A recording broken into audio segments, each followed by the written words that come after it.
भारत वैश्विक मंच पर पाकिस्तान से सीधा लोहा ले रहा है। भारत का संदेश पूरी दुनिया में पहुंचाने के लिए बहुपक्षीय प्रतिनिधिमंडल विदेश जा रहा है। भारत की मल्टी पार्टी डेलीगेशंस कई सारे देशों में पहुंच चुकी हैं और लगातार भारत का जो मैसेज है दुनिया के लिए वो पहुंचा रही हैं। मैं इस वक्त बहरीन में हूं। यहाँ मल्टी पार्टी डेलीगेशंस की कई सारी मीटिंग्स हुई और इसके बाद कुवैत, सऊदी जैसे देश जो मुस्लिम वर्ल्ड में खासे इम्पोर्टेंट देश है, उनमें जाके भारत की बात जो है वो ये डेलीगेशन करेगा। भारत का मुख्य मकसद ये समझना है कि दुनिया इस मुद्दे को कैसे देखती है, खासकर पहलगाम हमले और ऑपरेशन सिंदूर के रूप में उसके जवाब के बाद।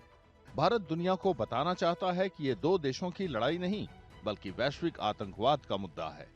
दरअसल कुछ मुस्लिम देश आईएसआईएस की विचारधारा के समर्थक हैं, जबकि भारत आतंकवाद का पुरजोर विरोध कर रहा है। There is no difference between these terrorist organizations in Pakistan and the ISIS Takfiri ideology. This we must remember. This is a menace to the whole humankind, and we have to put an end to it because they have used religion to justify killing of people, and the whole world knows that Islam has condemned terrorism.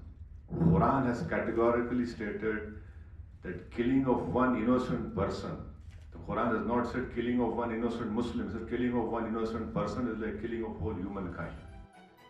Bharat मुस्लिम देशों को ये समझाने की कोशिश कर रहा है कि पाकिस्तान बेशक मुस्लिम बहुल देश है, लेकिन सिर्फ इसलिए उसे भारत के खिलाफ हरकतों के मामले में बख्शा नहीं जा सकता।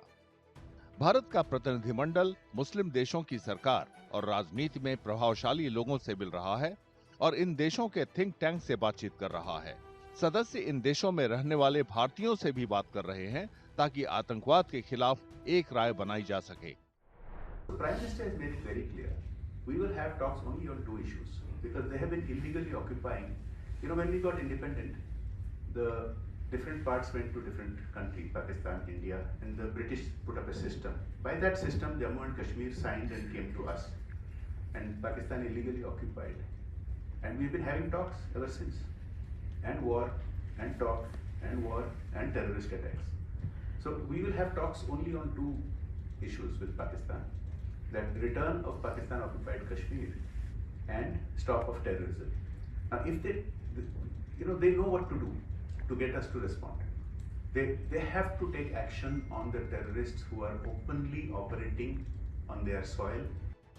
बातचीत और बैठकों के जरिए भारतीय प्रतिनिधिमंडल का मकसद ये समझाना है कि गल्फ कोऑपरेशन काउंसिल के कुछ अहम सदस्य भारत के नजरिए को कैसे देख रहे हैं। भारत का संदेश बिल्कुल साफ है कि वो शांति का पक्षधर तो है, लेकिन आतंकवाद को बिल्कुल बर्दाश्त नहीं करेगा।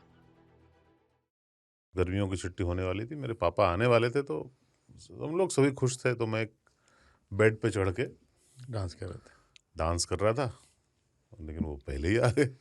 फ्रीज। तो मैं उस समय तो कंटिन्यू नहीं कर सकता था ना, तो फ्रीज फ्रेम टाइप का हो गया। कसम पैदा कर